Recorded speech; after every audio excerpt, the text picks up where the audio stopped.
Good thing. Welcome everybody to tonight's Beauty Business Reset class, number 33. 33 days we've been at this now. We have the great pleasure of having a friend of mine, Bart, on tonight. Andrew's going to do the introductions, and then Bart will kick off his webinar with all of you. Glad to have you in here tonight, and welcome to the Beauty Business Reset. Everyone, hi, good evening. Thank you, Derek. Here we have a gentleman from the great state of Minnesota. His name is Bart Foreman. And Bart, yeah, the Wolverines. Anyway, he should be Gophers. Right, Bart? No comment. Okay. Bart Foreman has been involved in our industry from a marketing perspective for many years. He's kind of a genius marketer. I've known Bart. We've worked. No, you are Bart. We've worked together, and he's done stunning work. And being that marketing, something that we haven't really, we've thought about it somewhat, but in the crisis that we're in now, there's been so many operational issues that we've had to deal with that marketing almost takes a back seat. 30 some odd days into this thing. But I think, I know that marketing is going to be key in any salon success as we move out of this condition that we're in. And there's no one who knows more about this than Bart. So Bart, take it away. I'm going to sit here very quietly for the next half hour because with an introduction like that, whatever I say, I'm going to fail miserably. Okay, now I got to figure this out. I'm going to share my screen and see what happens. Aha. And where's my presentation? Here it is. Bingo. And then we go up here to slideshow.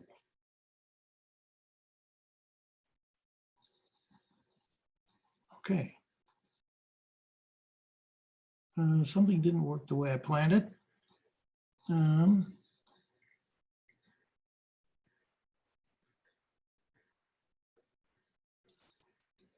Do not want that.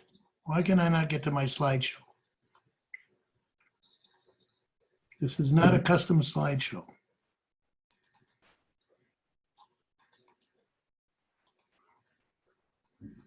This worked fine this afternoon. From the beginning, Bart? I'm not in my, oh, never mind. Yeah, I'm here. Go to the left from the beginning. Let's see what it looks There like. we go. I got it. I clicked on it the first time. It didn't work. All righty. All right, here we go. Thank you, Derek. Thank you, Andrew, for inviting me to come and talk about marketing. And I call this an evening with the salon masterminds, which aren't these two guys, they're all of you. And what we're going to talk about is how to prepare for the new normal when we're not sure what it is. And that is a very scary proposition. A little background about me. Andrew started a conversation this way. For 30 years, I had my own marketing company, direct marketing company with my wife called Group 3 Marketing. Some of you may have heard of it. We worked for 12 years. We were the agency of record for Cosmoprof for their direct marketing. Anytime you ever got a Cosmoprof or a BSG postcard or an email, it was me. I worked with a lot of salons, chain salons, independent artistic salons, you name it. And we were building what I used to call loyalty programs, but I had to change that because in 1990, excuse me, I gave a talk in New York down the street from Andrew's place. And the title of the talk was Customer Loyalty is Dead and We Killed It. And it was the only time I ever got a standing ovation. When I came home, I said, we can't be a loyalty marketing company because I just killed loyalty. So we became a relationship marketing company and really focused more on the idea of relationships and communications and staying connected with guests than just plain old loyalty. Rewards are great because they're a bribe to get the email address, the postal address of people, and then start to talk to them the way they need to be talked to. I sold the business in 2016. My wife and I said we're going to retire. That didn't work. I tried it for 6 months. And after that, I formed Endgame Marketing Solutions with the idea of the end game being new thinking, new vision, new energy. And I've been doing marketing consulting in and outside of the industry for ever since. So today we're going to really talk about the state of the business as we know it now, which is pretty poor. And I ask you the question, what's on your mind? Let me guess. All the things you see on the screen here, from rent to fear, payroll, how are you going to pay payroll, insurance, supplies, all the regulations and restrictions that are going to be facing you, you know, the status of your team, the emotional status of your team, and above all, fear. And as you see this little green line sliding around the top and going off the screen, understand you don't get to play in that game. Your game is you have to go through this miserable maze to get to the other side. And all of those factors play into how you're going to make it happen. But in addition to what's on your mind, let's see if we can guess what's on your guest's mind. And let's face it, there's an awful lot of afraid people out there right now, your guests. They're afraid in so many ways. They worry about their mortgage and their rent. They worry about their job security and finding a job. The living together with husbands and kids 24/7, 365, that's getting tough. Mother's Day is on Sunday. How are we going to go enjoy mom? How are we going to say, you know, happy mom other than to Zoom? Okay. Mental health issues are growing by leaps and bounds. I keep on top of that, even though that's not my forte, but I also am on a board at our church dealing with mental health. So I watch this a lot. Life balance. I'm a big believer in life balance. I do a lousy job of it, but I'm a big believer in it. And then fear. And if you take fear and you put it up against life balance and you think of your guests and what's going through their heads right now as you are getting ready to open, you're wishing you were getting ready to open, as Derek just said, hey, New Jerseyites, you get another 30 days. Oh boy, okay. These are what's happening, and it's taking us into what I call uncharted waters. Really uncharted waters. What's your salon going to look like and feel like when you open the door? You got to think about that. It's not going to be the same. Nothing is going to be the same. Will my guests come back? Okay. Will my team come back? Okay. And I mean, George has been a very good case study. I think Derek and Andrew are following that as well as I am in terms of salons opening, not opening. Yeah, consumers were trying to come in, guests were trying to come in. The staff didn't want to show up. They didn't want to get sick. Those are the kinds of dynamics that put us into these uncharted waters. Will you be able to get product? Okay. What about financing? I'm not going to get into financing, but it's on the list. Are you going to be able to get new financing? And while you're dealing with old bankers, I hate to use that term, but it's really sort of true. And I know Andrew talks about this a lot, and we won't today, but new break-even metrics.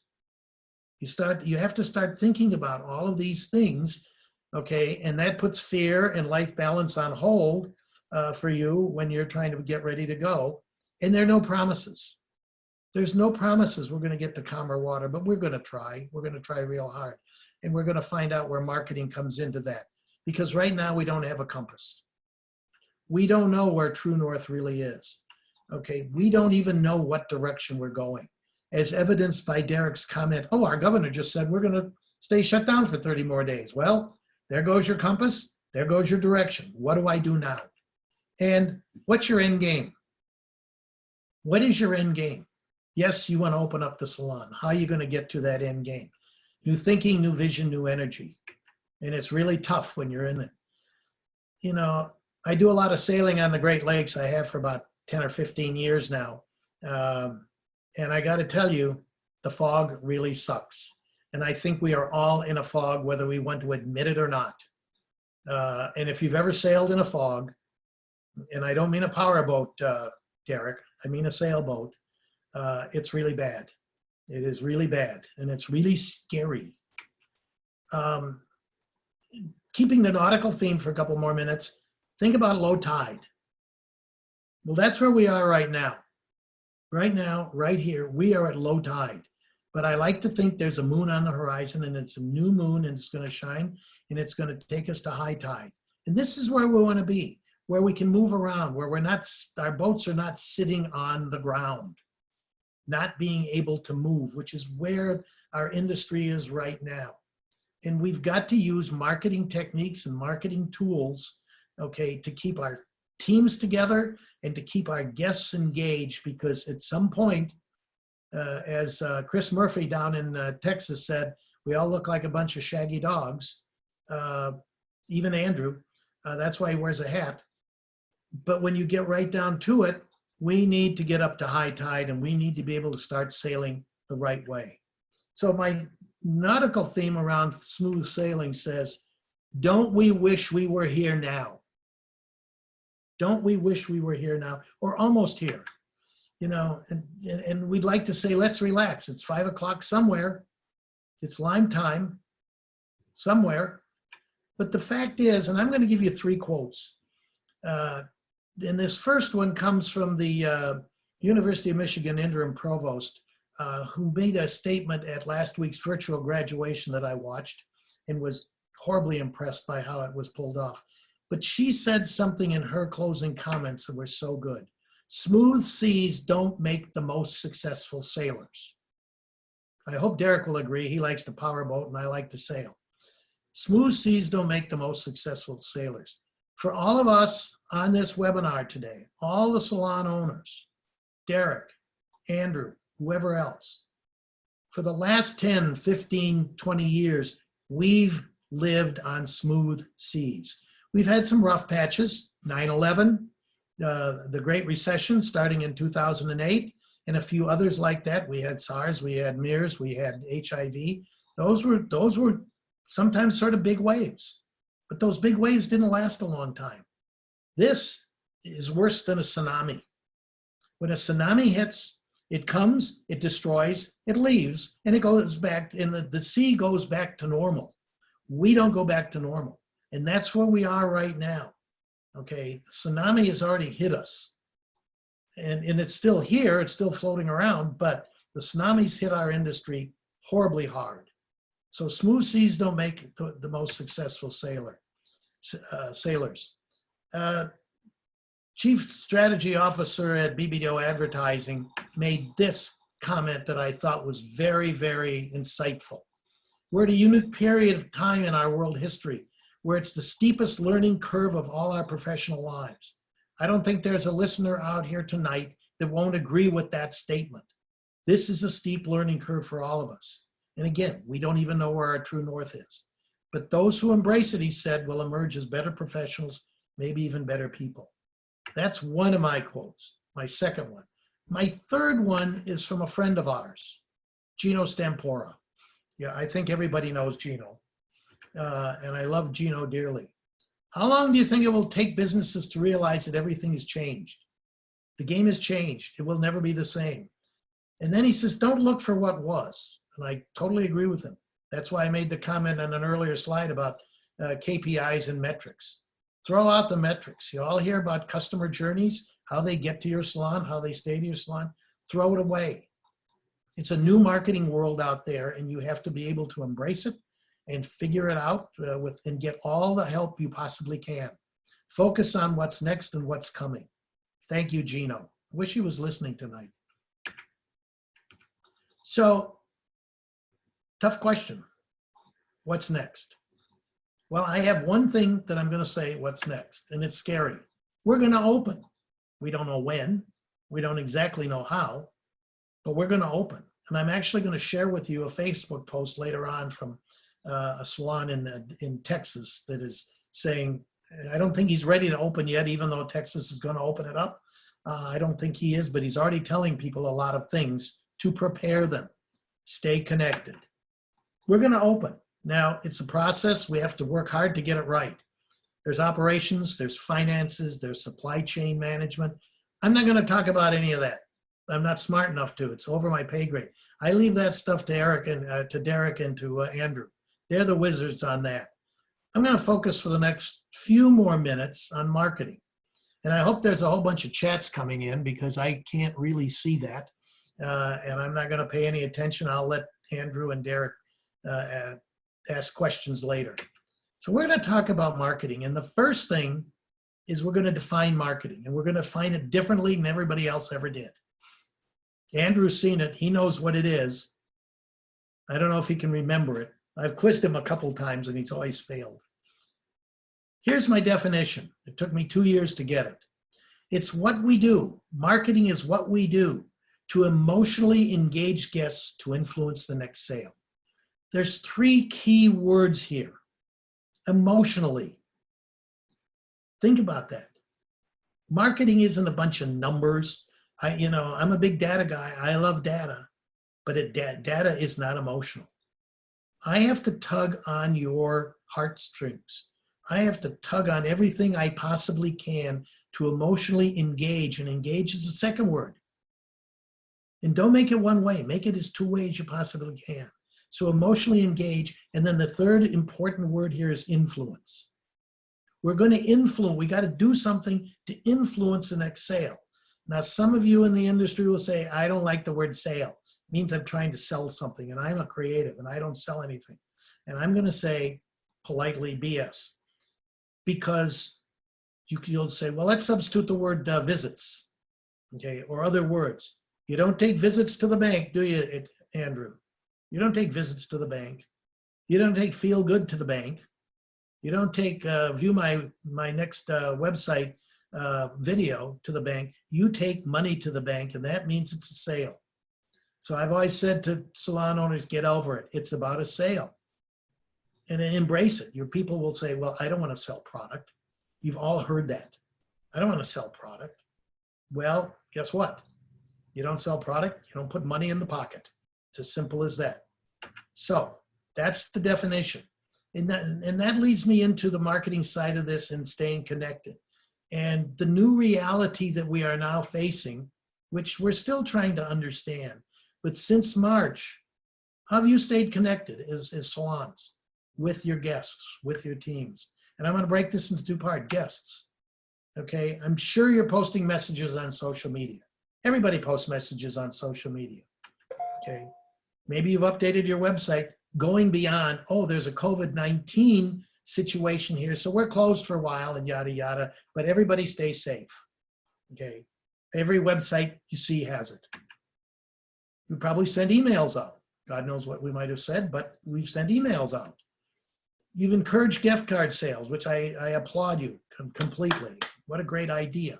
Okay, pay it forward. It helps you a lot. Some of you where it's legal, allowed, have drive-up product purchases. Anything for AFAB, anything for $1. Right now, that's so critical because we do have mouths to feed and rent to pay. And maybe some of you, I know I've heard a couple of salons have done this where they have Zoom parties. Maybe with their top 10 or 20 guests that they really want to stay connected with, but you got to go beyond that.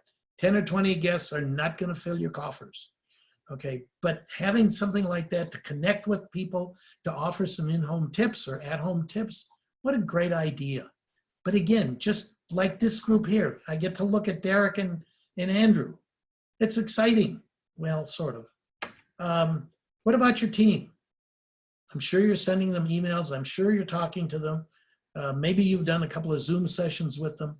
The critical issue is from a marketing standpoint, is to always stay connected. Stay connected with your guests. I don't want you to be a bunch of spammers.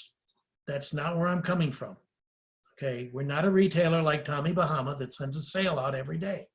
But you need to come up with the right cadence for your messaging.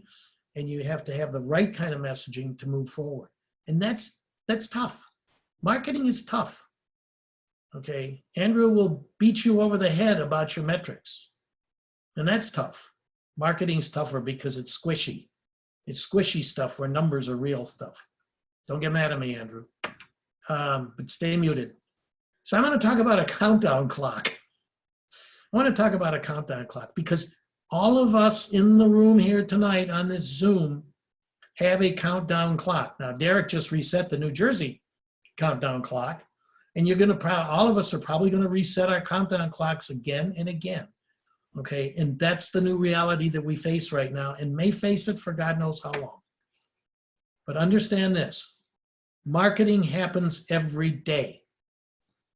At Group 3 Marketing, I created a program, I call it Everyday Marketing, because something's happening in your salon every day. Right now, nothing's happening in your salon every day. But I had a database-driven marketing program, Andrew knows it well, very well, where every morning, if a guest came into the salon that was in our program and had a service, we saw it at 4 o'clock in the morning, we saw the transaction, and we said, thanks for coming in. If you didn't, and I'm being simple on this, but thanks for coming in. We appreciate your business. If that guest hadn't been in for a haircut, if it's a female in 45 days, we miss you. 60 days, we really sort of miss you a lot. Okay, 75 days, okay, here's $5 off, come on in.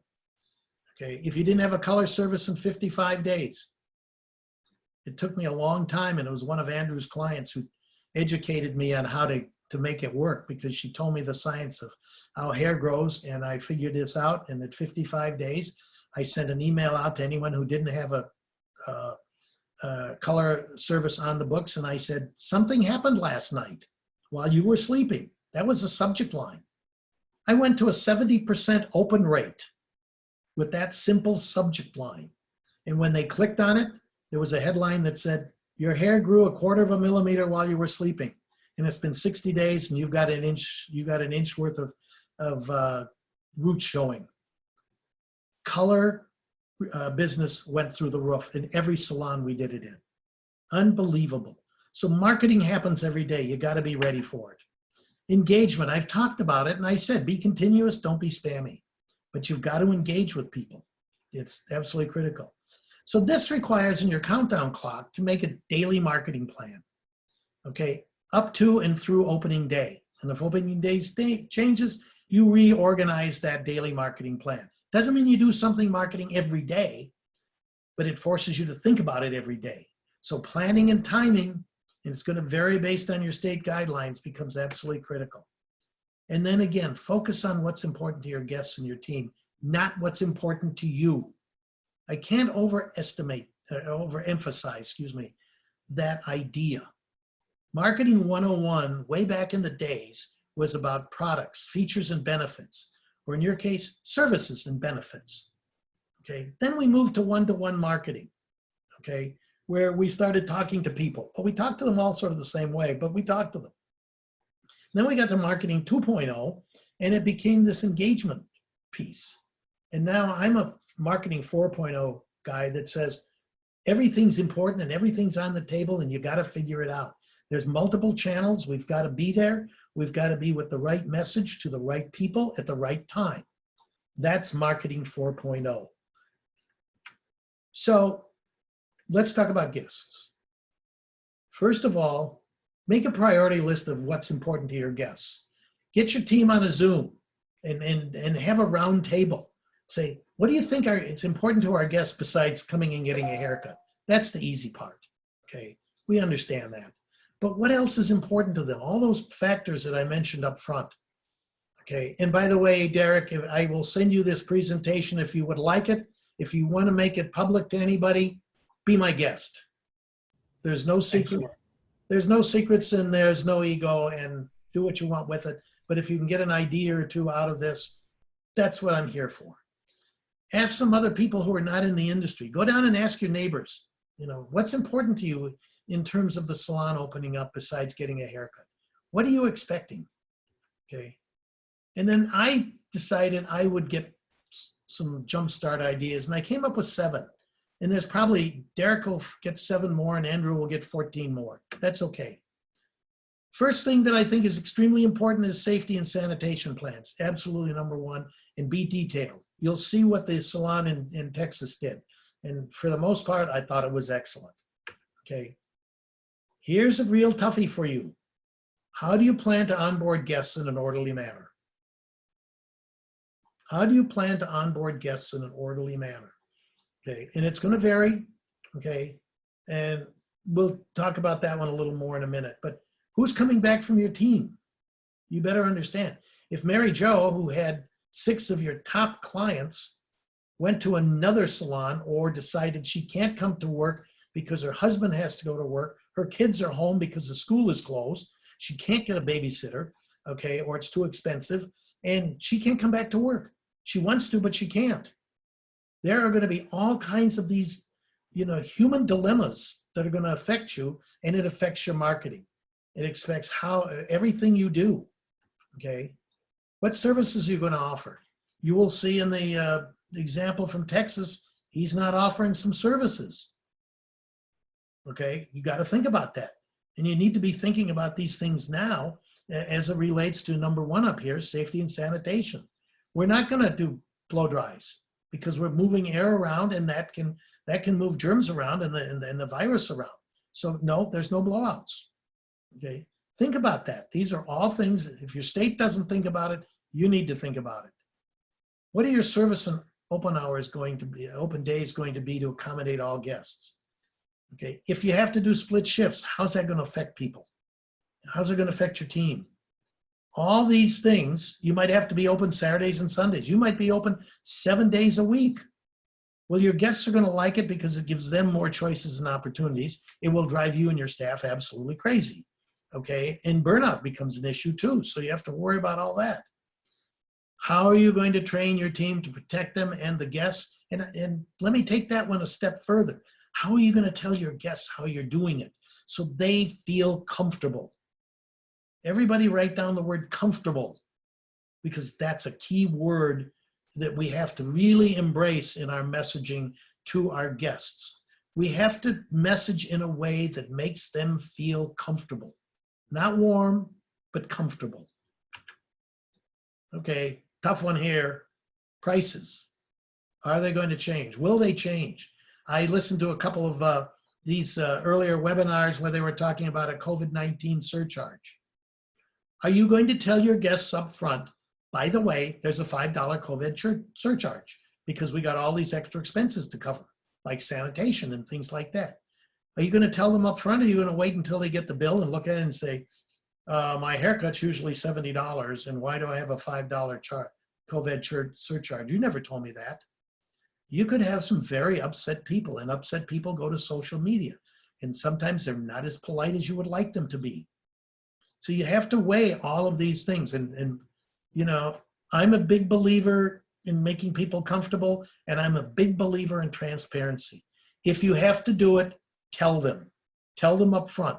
If they decide to go somewhere else, ask that somewhere else place, do you have a COVID-19 surcharge? I mean, these are tough marketing questions that have to be answered. I didn't say it was easy like operations and finance. Okay, let's connecting ideas. Let's try to put this together. Email's universal.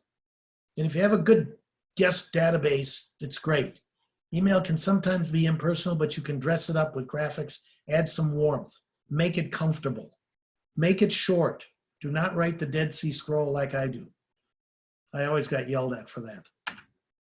Consider Zoom sessions. Like I said, some of you may have tried doing it. Take your top 50 or 100 guests, break them into 10 groups of 5 or 10 each. 10's a good number. And invite them to an evening session, 10 at a time. Yeah, you might have to do one every night for a week. And you might say, we're going to do these at 6 o'clock, 7 o'clock, whatever time people think works best. And just make it casual. Have, don't try to cover too much in one session, but just make sure that everybody knows you're okay. The salon's okay. The salon is coming back. These are the things that are going to be happening when we come back. Make them feel part of the comeback routine. I never used Zoom until March. Never used it. Never had a reason to use it. I love the thing now. And I probably do 2 or 3 Zoom meetings with clients every day. It's so much better than just sitting on the phone talking. And it's so easy to share. So the countdown clock continues for the team too. Tie the team together with what you're talking about with your guests. Okay, make it as much all of one as you can. When you do a Zoom session that I just talked about on the previous slide, ask one of your team members to join. Coach him or her on what you would like them to talk about and get them involved. I'm sorry, I forgot to do this one. Get them involved. Boy, you know what? You're going to make friends for life. And that's what it's all about, making friends for life. And then let the team know what you're doing to engage guests. Every little bit. Make them a part of your marketing. And again, involve them every way you can. Marketing is about engagement. Marketing is about emotion. Marketing is about, I didn't say it in the description of marketing, but marketing is about getting people involved, guests and teams. They need to know you're there. They need to have a comfort level that you're there. My salon every week sends out, oh, listen, another week went by. We're rescheduling your appointments. And I called them up and I said, you are just wasting everybody's time. Stop scheduling appointments until you know what reality is. As soon as we know, we're going to let you know. Then we'll start working on this. But every week I get another email about rescheduling appointments. It gets to be nauseous. I get emails from another salon, actually it's from one in New Jersey, pushing products. You know what? I can't get my hair cut. I don't need, well, of course I'm bald, it doesn't matter. Okay, and on it goes. So I want to talk about challenges now because I got 3 of them. 3 challenges every one of you salon owners from a marketing standpoint needs to conquer sooner rather than later, regardless of your marketing timeline and your countdown clock. And the first one, I've said it before, make everyone feel comfortable with your plans for safety and sanitation. Your biggest obstacle to opening? Fear. We saw that completely in Georgia. Your message has to be crisp and clear, and the littlest details matter. I'm going to cover a littlest detail just as an example. And your delivery has to be across the board. Emails, your website, social media channels, every way you possibly can. Zooms, I don't care. We need to conquer everyone's fear, and we need to make people comfortable with safety and sanitation. Here's an example of the littlest detail. A friend of mine in the industry said, there's some states that are going to require salons to throw away all their old brushes and buy all new brushes. And they have to sanitize them after every service. And I thought, oh, interesting. So for your standpoint, you need to tell your guests, if you're going to do this, that you're replacing all the old brushes with new ones, because that's safety and sanitation. You need to tell guests, and you need to do this, I believe. If your state isn't telling you to do it, you need to do it and make a big deal about it. It's a little detailed, it's important. We sanitize every brush after every use. Think about the brush for a minute. It's the one thing every stylist uses with every guest. Even me, even as bald as I am, she pulls out a brush and brushes my hair after she's cut it. There's not much left, but she still does it. It's the one accessory that is used all the time. Okay, so I'm poking around with, and I said that I found a great professional deal at Spornet.com, one of the older brush companies around. And I said, oh, look what they did. Check out, and I'm saying to you, Spornet.com, go check out their back to work kits. They literally created 4 kits of their most popular brushes, discounted the hell out of them. I think it's like 25% discount. Threw a couple of free brushes in just for grins and giggles. And you know what? They're selling a hell of a lot of them. And it gives you another thing to talk to your guests about. We care about your safety and sanitation. And the brush is so important. I like to say it's at the heart of every style. The brush is so important and it's so overlooked. So think about that as one of those littlest details. And then sit down with your team and come up with 2 or 3 other littlest details that are important to people. And by the way, could be important to the team. This is marketing 101. It's as basic as it gets. I mentioned it earlier, onboarding guests when the door is open. This is another big challenge. Okay, here's what you don't know. Will it be a stampede or a trickle? I will say this, a stampede will be overwhelming for everybody. A trickle will be devastating. You need to manage how that stampede is going to happen. You can do it if you do it right. But if you just keep rescheduling people's appointments, or wait for them to go online. And I will warn you, it's going to crash. Absolutely. So strategy becomes critical. And as I said, plan for that stampede, which will make the guests feel comfortable. They know you have their best interests in mind, because the last thing somebody wants to do is sit on hold and wait for 10 or 15 or 20 minutes to be able to get through to a front desk operator. That's going to chase them away.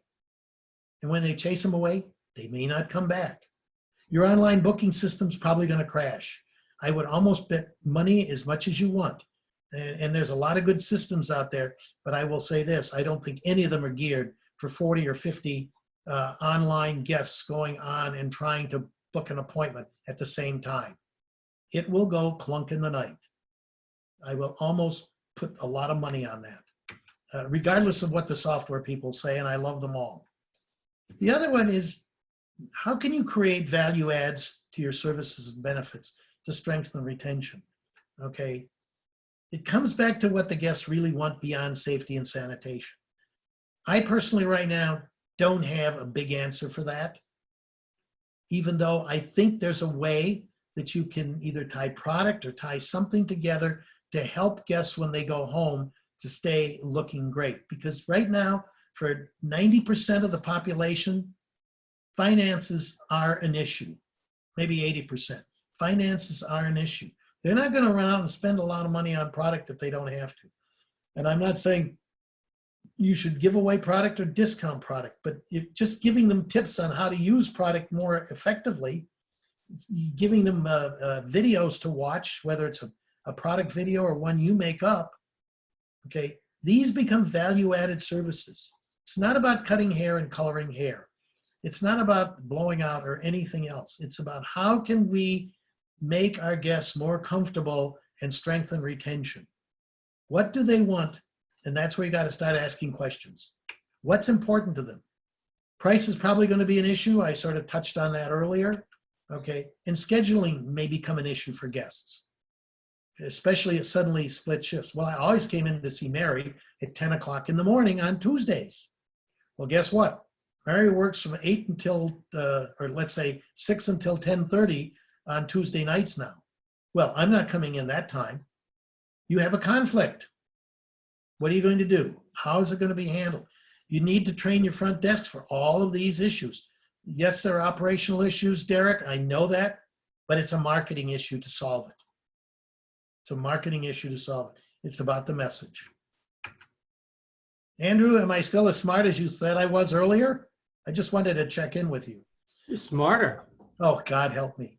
Oh my God. And I expect people to test your brains by asking a lot of questions. Yeah, well, by the time I get done with this, I won't have a brain. Okay, again, what 2 or 3 services can you offer at a time when you're curtailing services? The guy in Dallas, or in Austin rather, is saying no blowouts, and we're not gonna blow out your hair after we wash it. When you come in, you got to have dry hair. You got to be ready to go, and all of those things. We'll see that in a minute. What's he going to replace it with, or how's he going to change his pricing? Wait a minute, I used to pay $75 for these parts of the service. You're not doing 2 of them. Where's my discount? You have to be prepared. Okay, you can't predict, but you can be prepared. Okay. So this is the Facebook post, and I had to break it into multiple pieces because it was a long epistle. And this was his opening. Our intentions to reopen on May 15th. We have the guidelines. Okay, you can read it for yourselves. I don't have to read it for you.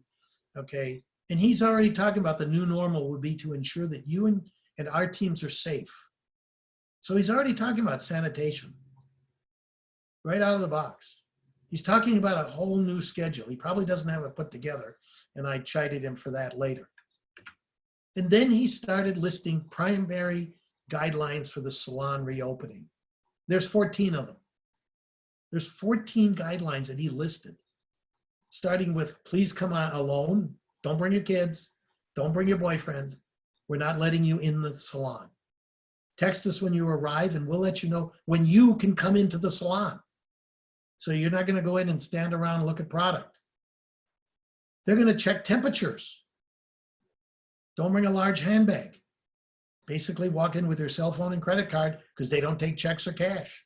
You'll see that. Everybody wears a mask up front. Okay. The one thing he didn't say is please don't bring guns.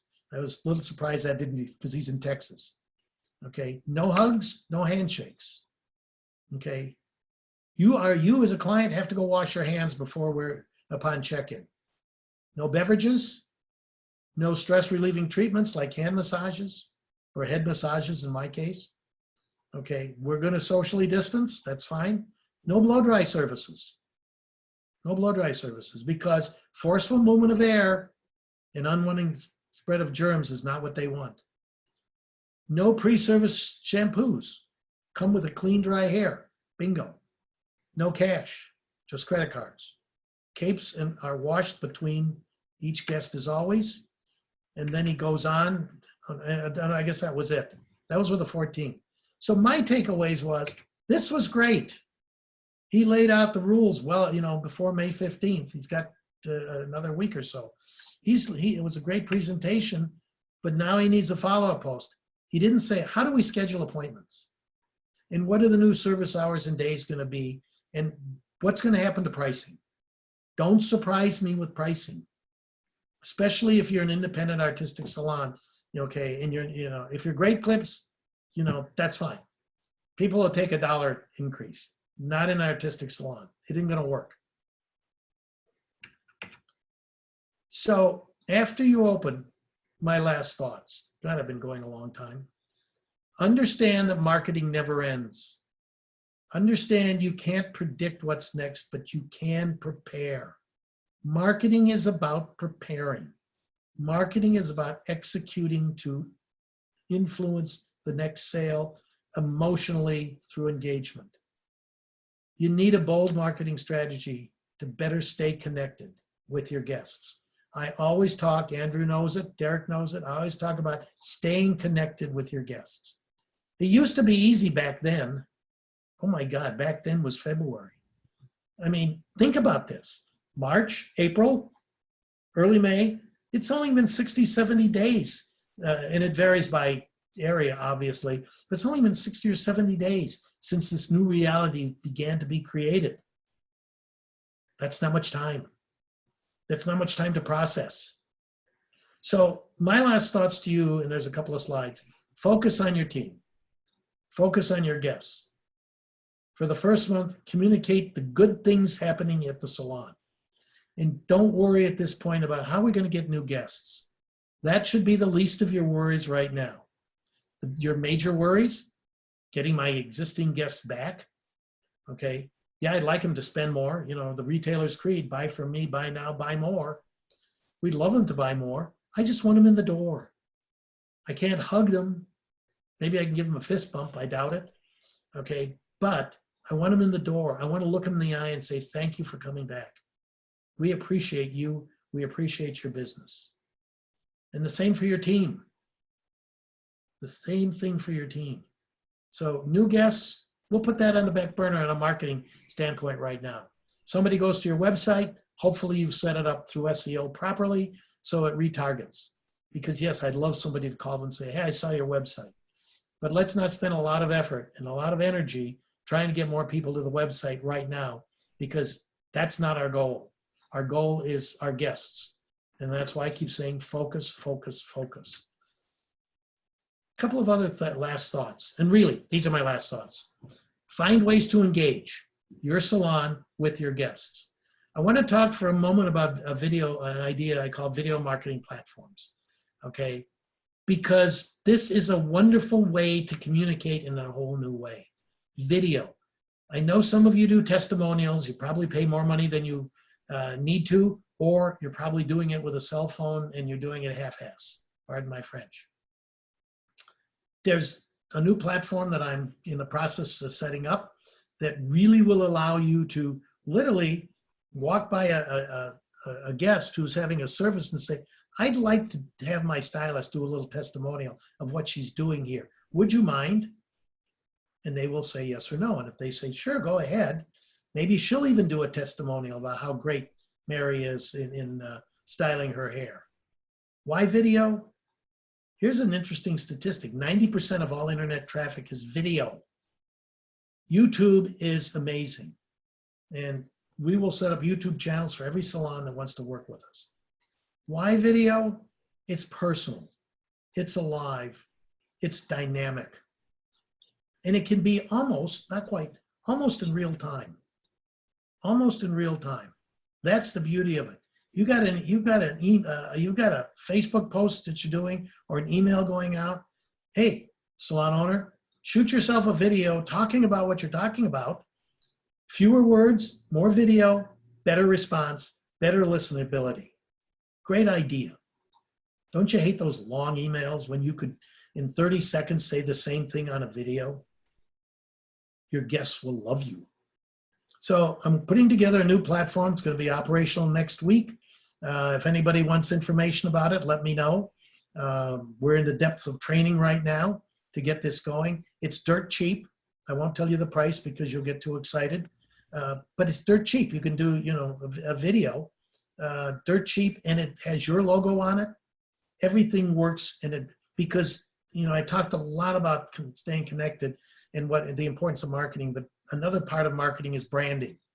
Branding your salon the right way is critical, and especially in today's age. So you need a bold marketing strategy to stay connected with guests. This is another way of doing it. I said this is really my last thought. Andrew doesn't believe me, but it is. The bouncing ball is now in your court, and just know, thanks to Derek, thanks to Andrew, you are not alone. 33 weeks, Derek said. 33 weeks of 33 days. I said that wrong. 33 days. You guys have been doing this every day. Okay, my hat goes off to you. I'm going to raise my glass of wine here, which I didn't drink during the presentation. You will notice, Derek. You challenged me to do it. He claims he's drinking Bloody Marys, but he's a Marine, so we have to believe him. But the point is, you're not alone. You're not alone in this journey. Thank God for people like Derek and Andrew who have been holding fort and holding court through this whole session. There are other ones out there like myself and others. I'm always happy to talk to anybody. If you go to my website, endgamemarketingsolutions.com, endgamems.com, excuse me, you'll see you can connect with me. And I'm always happy to talk to somebody. No charge, okay, until we decide to do business together. No charge. I'm here to help. If you have a marketing idea and you want to bounce something off and say, does this make sense?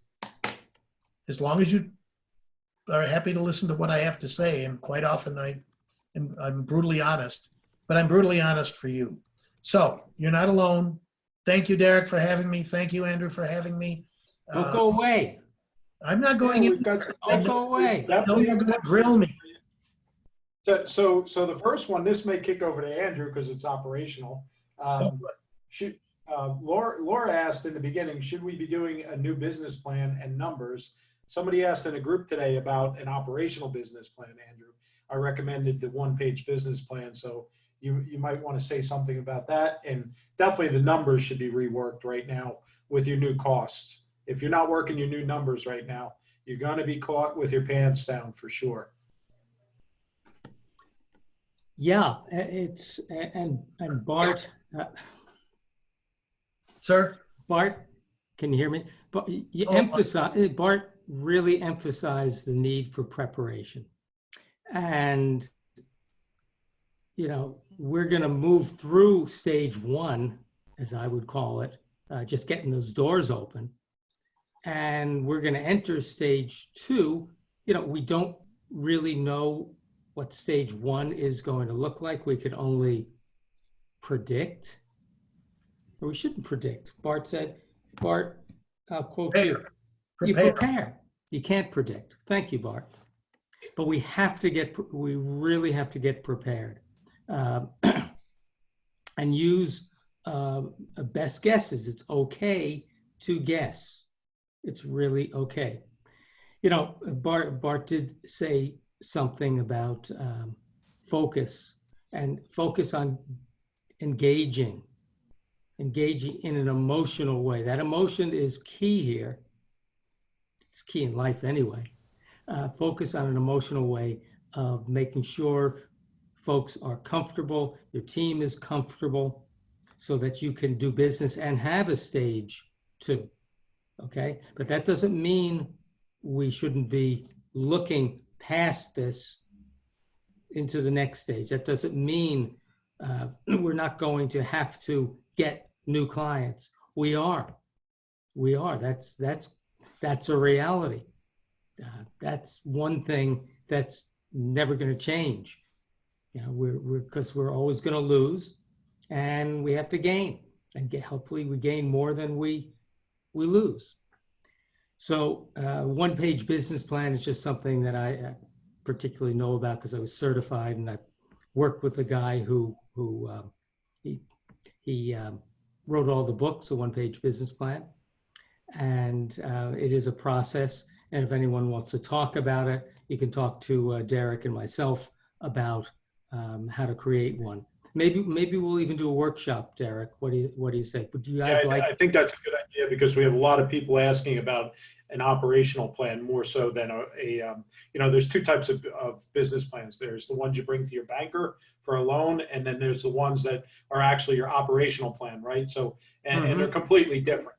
And the one page I think is more towards the operational plan. And I think that's something that all owners need right now. Okay, so we will do a one-page how to do a one-page business plan. It's very powerful. We'll do it for you guys. Absolutely. Sounds good. So Bart, I have to pick your brain. You're the guru at this. Okay, are you ready for a mind melt here? Okay, you know what fear-based marketing is. I'm sure a lot of the people in here know what fear-based marketing is, right? So let's take a turn on that, and I want your opinion on reverse fear-based marketing or comfort marketing, right? Making people comfortable coming back in. What's your take on that? Has to be that way. You have to make people comfortable or they won't come back. We're learning that in Georgia for those salons that have opened.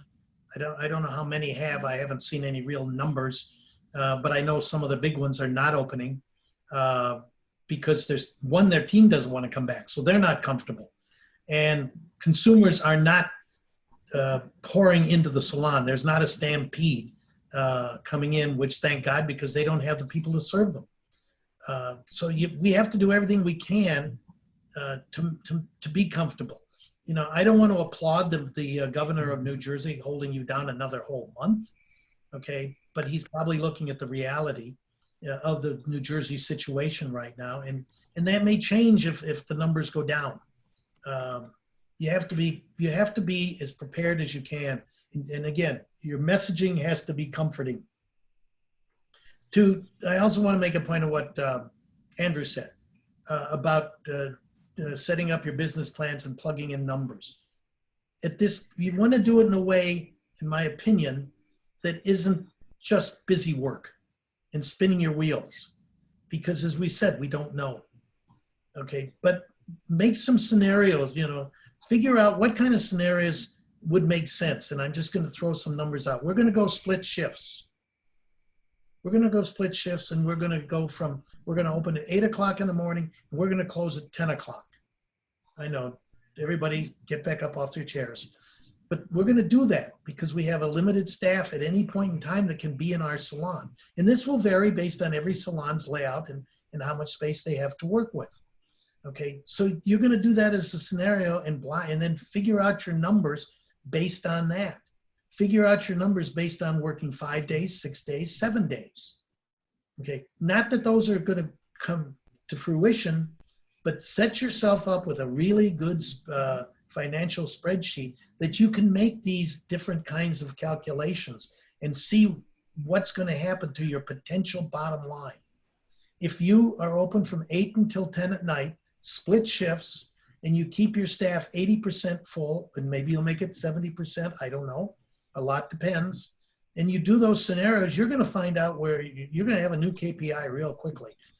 And you're going to be able to understand and say, this would be the best model if this were to come to pass. This is the way I would want to approach it to maximize my business and my profit. And you can throw retail in. I'd leave retail out because Katie by the door, I have no idea. Okay, but the one thing you do have an idea about is staffing. You know how many chairs you physically have or will have after the state gets done with you.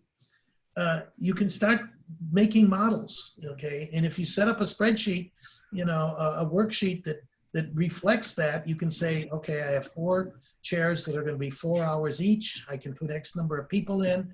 I got to let my people go to the bathroom. That's going to take time away. And you know all those drills, but they're not the same drills you've been going through, but in a way they are. And you're going to have 4, 5, 6 different scenarios.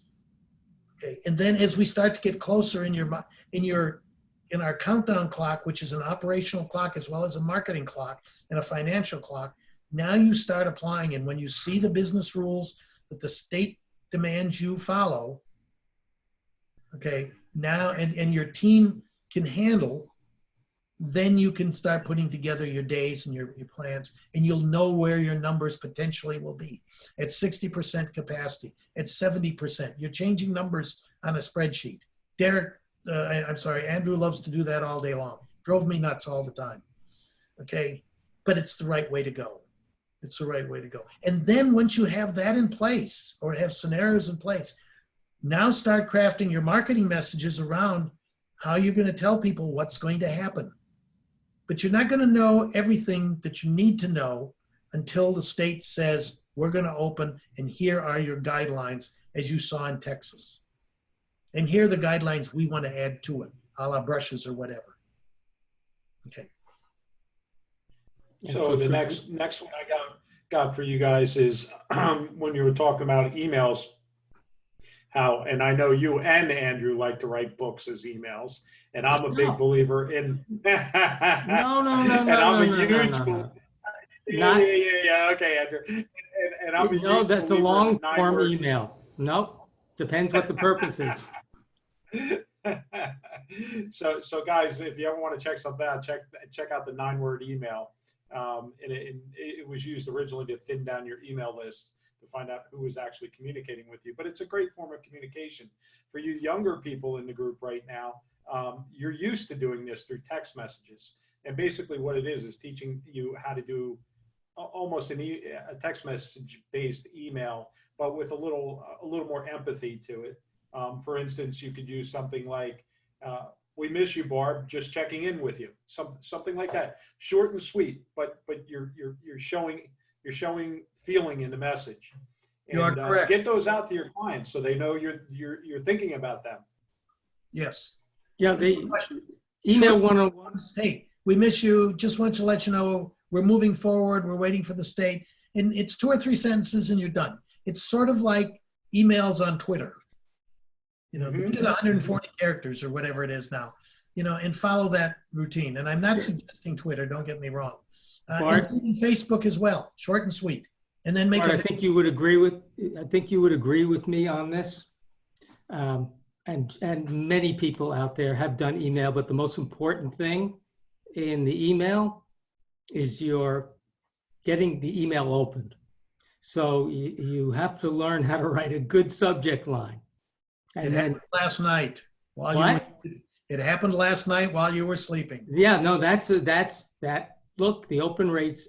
So really and there's some quick ways to do that, and perhaps we'll come up with something to help you guys who don't have that expertise on board with writing email.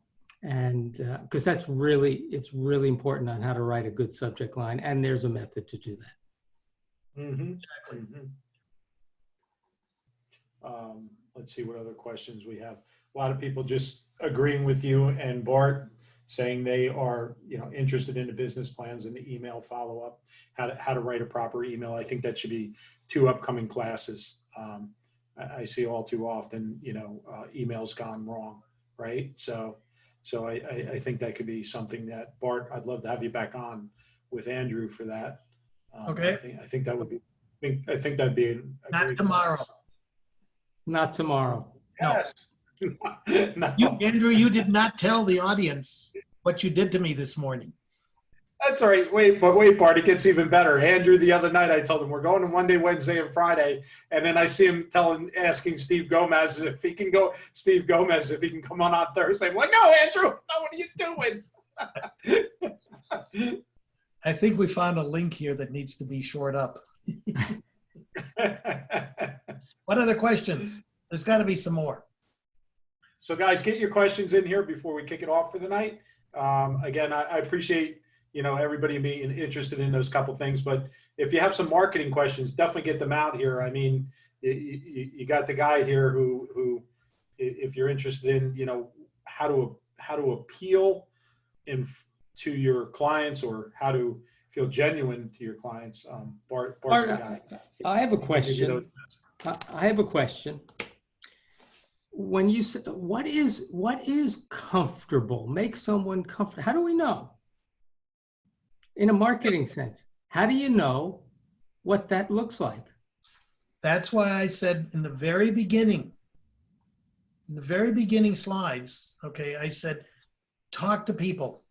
Try to understand what their needs are. Mm-hmm. If you understand their needs, you can start building a case around being comfortable. So how can you talk to people?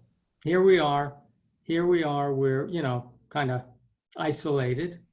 What would you suggest an owner do to get the bead on the pulse of what's really going on? Okay, I'm gonna tackle it this way because I can't do it we don't have a traditional way anymore, guys. There's no right. Tradition's gone.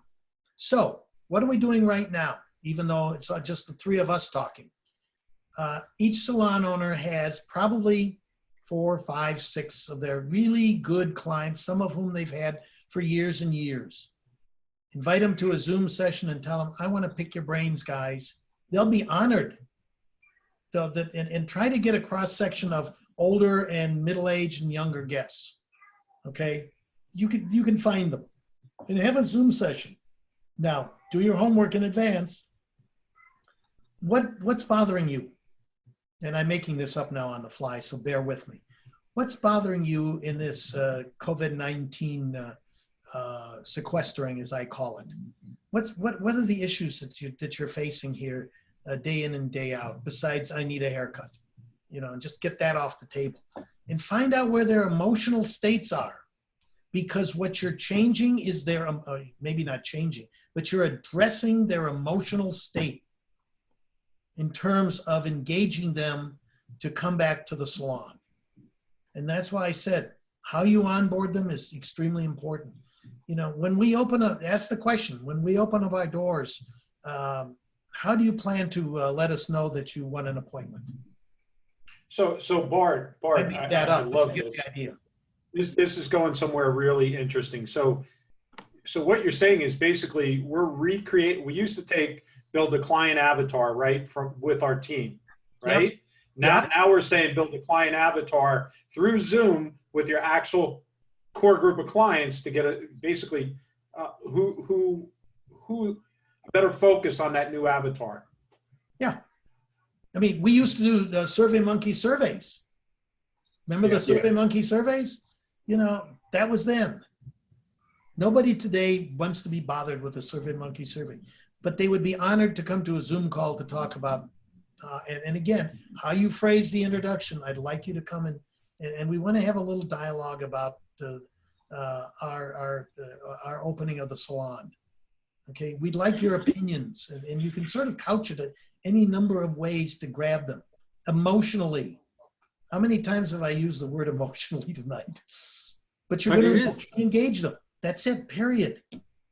And you can record your Zoom sessions, and then you can go back and pick up the notes. And maybe you do 2 or 3 of them. Okay, those 4 or 5 people gave you one point of view. And maybe you do a bunch of older guests first, and middle-aged guests, and maybe younger guests. Okay, I just saw something yesterday talking about Gen Zs, the 18 to 25s, your new customer base that you have got to start cultivating, because they're the next generation coming up after the millennials. They want things to be fun.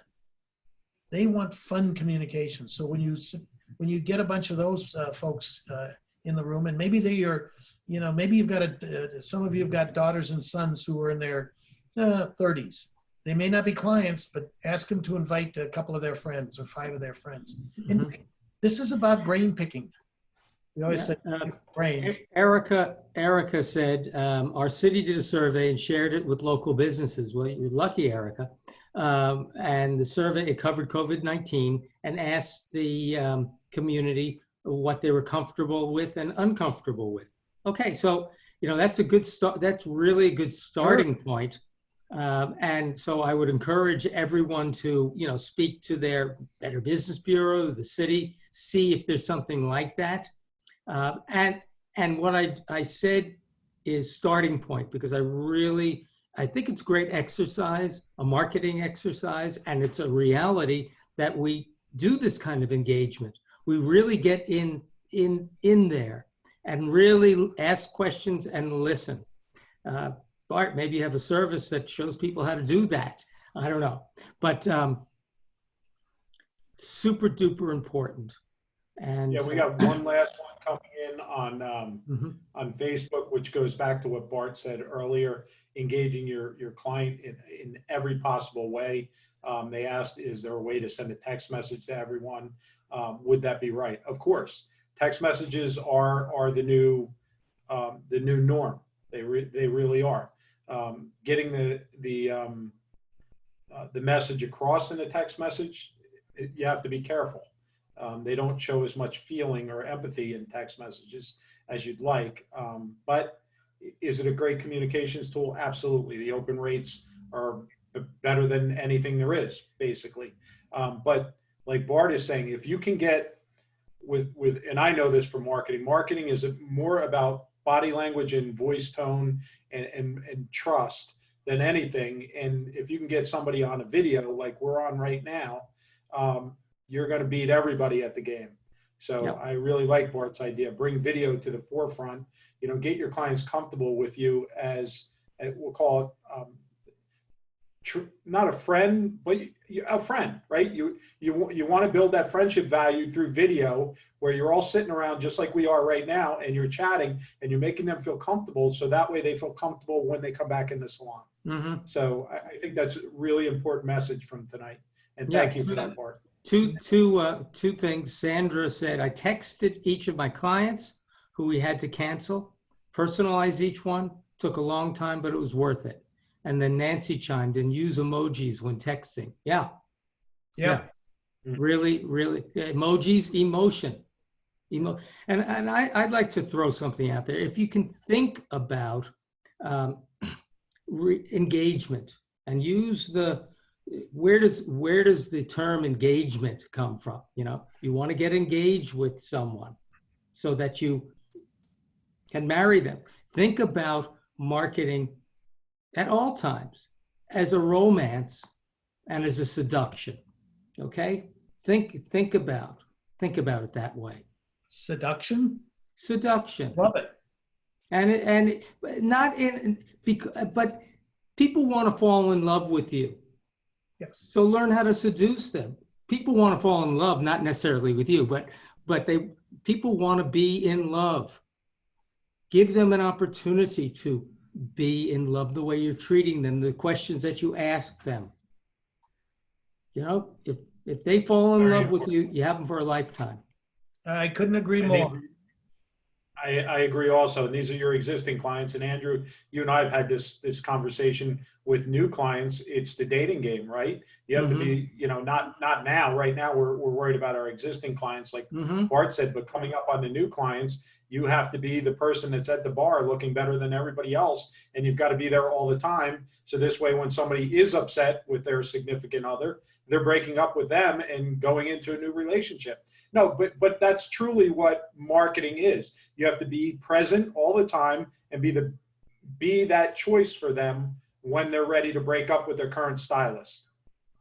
And that's the name of the game, because mostly everybody has a stylist already, right? There's not that many new people coming into the game unless they're 11 or 12 years old and their mother's bringing them to the salon for the first time. So that's an important thing to think about when you are marketing to new clients. But with existing clients, I think Bart's idea, this video thing, I think is fantastic. Yeah. Getting a little late. Anybody have any last minute questions before we kick off for the evening? Let's see. Doesn't look like it. A lot of good communication between the group members. I love it. I love it. Bart, thank you for being here this evening. Thank you, Bart. Andrew, as always, thank you for showing up and dedicating your time for the members of the group. We're going to say goodnight to everybody. Signing off on Beauty Business Reset number 33. This will be in the YouTube channel, Salon Ops, for you to replay if you haven't gotten to see it. And we will be back on Friday night at 8 p.m. Andrew, who is our guest Friday? Oh my gosh. You know, Vanessa. why am I not prepared? I promise. Oh. So we're going to have Vanessa Rose on Vanessa Friday Rose. night. Yeah, before we go, just for the group here, 10 o'clock this morning, Andrew calls me because I was scheduled to do this on Friday night. And he said, we've had a scheduling issue. Can you do this tonight? And I was about 85% done with the presentation. And I said, well, if that's the rules, I guess I have to live with it. So if you saw a typo in one of the slides, please forgive me. I did the best I could in a very short period of time. You did awesome, Bart. Pulled it off. You did awesome. I pulled it off. So thank you all, everyone. I'm so glad I was given this opportunity to be with you. If I can help anybody, you know, my email address, these guys will tell you my email address. And I will pass on to them the video information as soon as we have it, and hopefully they will pass it on. And if you want me to come back and talk about how to write a good email in 40 words or less, I will do that. You got it. Thanks, Bart. Appreciate it. Thank you. No, Andrew. Thank you, everybody. Have a great evening. Thank you, Bart. Vanessa, It was really on great. Facebook, Thank you so much. Wishful chair. Vanessa, we'll see you Friday night. Bart, thank you. Good night, Andrew. Okay. Okay. Stop sharing.